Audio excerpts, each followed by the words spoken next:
Can we start with the fundamental landscape, and where is the European commercial REIT sector in terms of pricing in the impact of higher interest rates? Yes, it's obviously the big question of the day. Firstly, we're really pleased today to announce that we've moved our portfolio to more than a majority weighting to logistics in Europe, which we pivoted towards just before COVID 3 years ago.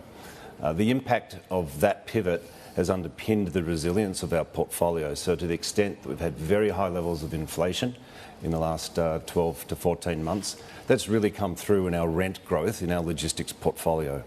And that's mostly offset the rise of interest rates. So we've been able to, as you mentioned in the intro, reduce our gearing. So we've taken the debt below 40%, which is that psychological barrier of Singapore REITs.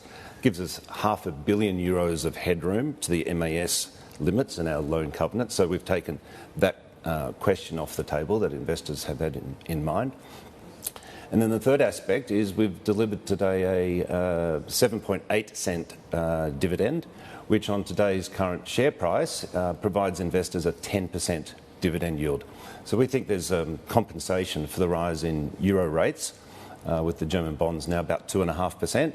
And clearly there's a big gap now to the yield offered in our unit price. So Simon, talk to me about this pivot, which sounds like it's done and dusted, it's completed, right? From office to literally warehousing or logistics, yes. Right? Warehousing, logistics, would the leases tend to be longer and more stable, or how does that work? Exactly. Okay. We're at 98% occupancy. We have the full house sign up. We have tenants looking for more space. Okay. This is really two tailwinds. The first is e-commerce. Typically through Europe, e-commerce as a proportion of retail is only 15%.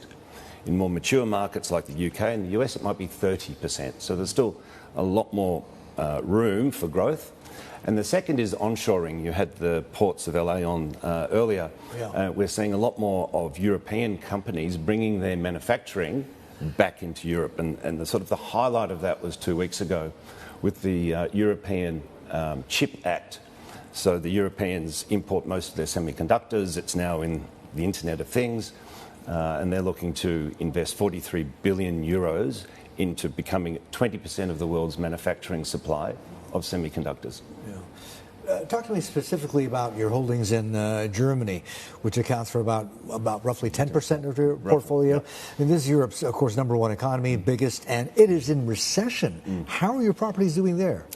Yeah, so we've actually, again, maintained full house.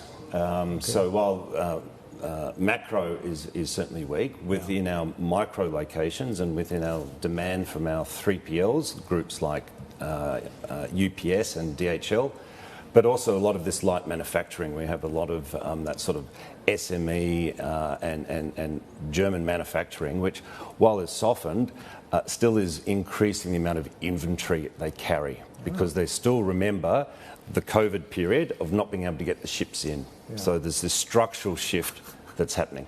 Yeah, so, it's been this shift in mindset between, I guess, just in time to just in case. Just in case, that's right. Hi, I'm Emily Tan, and thanks for watching CNBC. You can check out more of our videos by clicking on the boxes on the screen, and don't forget to subscribe to the channel for more. Thanks for watching.